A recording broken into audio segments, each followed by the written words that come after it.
Welcome to John Redmann, Power of Attorney, the show that aims to empower you through knowledge of the law. I'm Attorney John Redmann. And hello, everyone. I'm Shauna Sanford. Welcome to the show. Gambling is a billion-dollar industry in the United States, and as March Madness approaches, it's a sure bet that this is a subject on many people's minds. But there are many legal issues to untangle when it comes to gambling. Louisiana is a state well known for its gambling, and the laws surrounding gambling can be a little confusing. Where casinos are involved and where other gaming is involved. Which kinds of sports betting are legal? How much of your winnings are taxable? What about your office pools and fantasy sports leagues? Well, to get to these questions, and we will get to these questions and much more with Dale Hall, chairman of the Louisiana Gaming Control Board. That's right. He is the man with all the answers, and he's going to join us in just a little bit. But before we get to our guest, John, let's just talk a little bit about gambling, because it is big, not just here in Louisiana, but all over the country. And there's internet gaming, we have casinos, there's so many different venues for gaming or gambling, and we'll find out the differences between those two words there. But this is a huge issue, and it's something that people need to be aware of the laws, because you could get into a lot of trouble. Yeah. Well, you don't have to be that old to remember walking into your typical restaurant or bar and not see those slot machines absolutely everywhere. Today, it seems like they are everywhere, adding a dinging, ringing soundtrack to that video poker soundtrack to everything. Now it seems like it's absolutely everywhere. And that's just one significant segment of the gaming industry. Everybody with computers at their home. That's right. Not everybody, but so many people are gambling online. That, by and large, is illegal, by the way. That's right. But we're going to talk about that. That's right. It's a great point that you make. It is illegal, but it's something that's happening all over the country. We're going to get some information on that. Coming up next, Louisiana Gaming Control Board Chairman Dale Hall joins us with some important information about the state's gambling laws that could keep you out of trouble. So stay tuned. We'll be right back.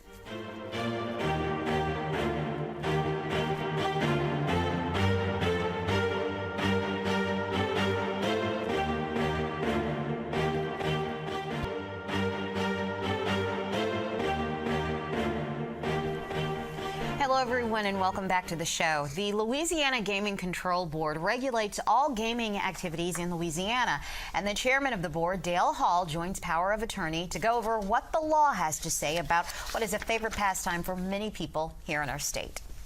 Before being appointed to his position by Governor Jindal, Chairman Hall was a 33-year veteran of the Louisiana State Police and retired as Assistant Superintendent of the State Police. Mr. Hall, welcome to the show. Thanks so much for joining us. Why don't we plunge right in? Tell us, what is gaming, gambling, what's the difference, and define what is gaming and gambling. Certainly. First of all, if you would, let me thank you for allowing me to be here. It's a pleasure. Really, it is a matter of semantics, and to some degree, and if you would, but if you look at the state's constitution, it charges the legislature, the state legislature, with defining and suppressing gambling. Suppressing gambling. Correct. So one of the things that they have done is, in those activities that they have determined they would like to legalize in Louisiana, are generally termed gaming rather than gambling. So when the Constitution says suppress gambling, which means don't do gambling, they call it something else and then they do it? Correct. But you know, that's like the Louisiana politician. That's exactly right. Over. Well, you know, but the legislature has the authority to do that, and they look at it and viewed it from the approach of economic development, and it certainly is for this state. I mean, it brings in a lot of money every year. Yeah, we're talking about $1 billion, right? Actually, you're looking at direct taxes or fees to the state from the gaming industry are about $800 million a year. That does not count the salaries for the 16,000 people employed in the gaming industry in Louisiana, or the construction that goes on. A project just finished in Baton Rouge with a riverboat, where they spent $380 million in construction. So plus all the money that comes in from all the tourists who come into town and stay in the hotels and eat in the restaurants and spend money in the tourist shops. And exactly right. The casino market, the riverboat market in Lake Charles is probably 75 to 80% out of state. People coming into Louisiana from the Texas area, the border, and as far as Houston market, coming into Louisiana to gamble. And it is the same way in Shreveport. They draw greatly from the the Dallas market. Here in New Orleans, you know, the tourism that is here and the casino that is here and the riverboats are a great draw for, it's just an added entertainment, if you will, for people that are coming to enjoy. There's a negative side to it. Maybe we'll get to that later, but let me let you finish defining what gambling and gaming is. And so gaming actually is that which is the legislature has decided to legalize. And what they expressed in their statutes authorizing gaming a very distinct public policy, in that they wanted a controlled gaming industry to promote economic development, but they wanted to protect the general welfare of the state's people by keeping it free from criminal and corrupt elements. And in so doing, they wanted it strictly regulated.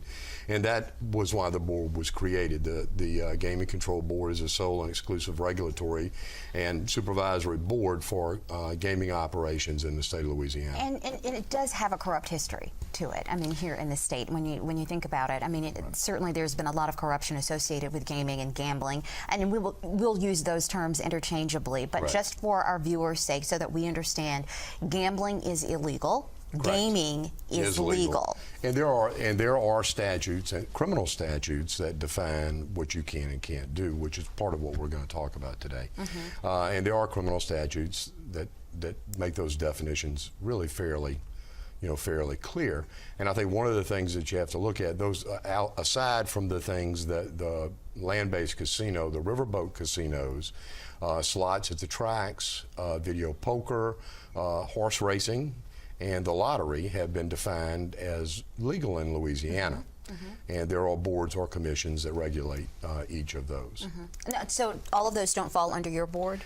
No, they do not. All but the racing industry is under the Racing Commission. There is a Racing Commission, and there's a separate lottery commission that regulates the lottery.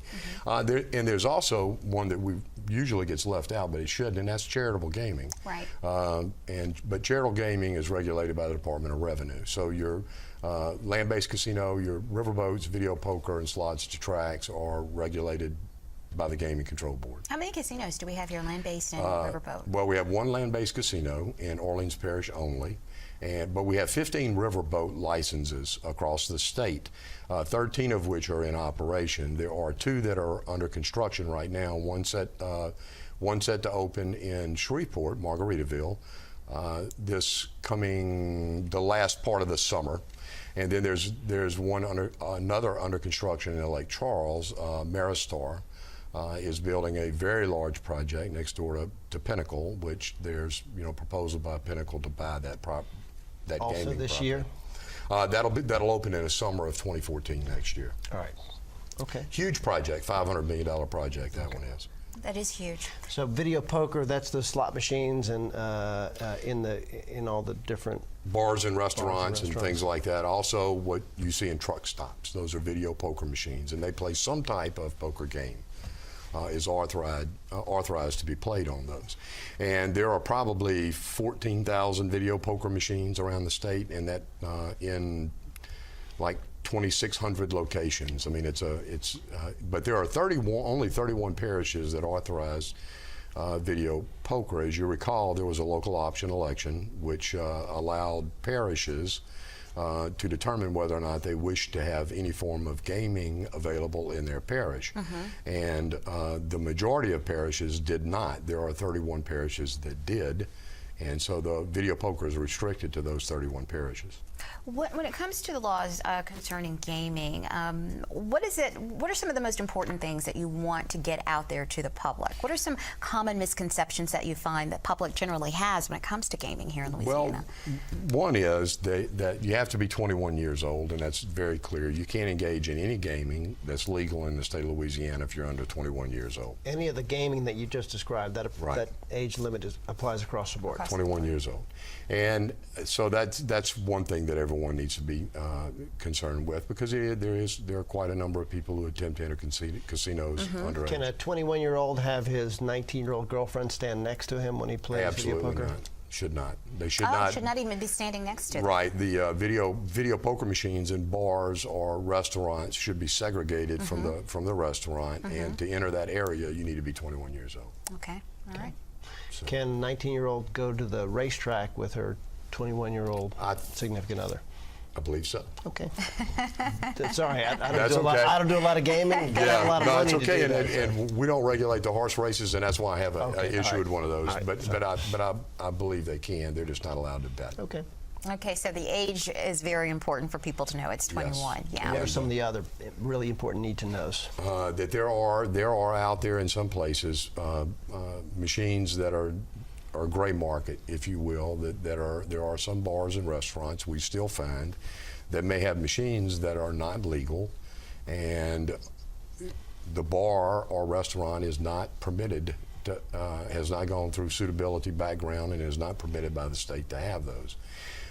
There are things that you would notice, such as they don't have the proper signage telling you they don't have their license displayed, things like that, in the area where you would be gaming. If none of that is visible, then you need to ask the bar, whoever's attending that bar or restaurant, whether or not those machines are legal before you engage in gaming. Are there tough restrictions in place for businesses that do want to have the machines there? Or what steps do they have to go through in order to legally get those? They have to apply and meet suitability, and the suitability standards are fairly strict.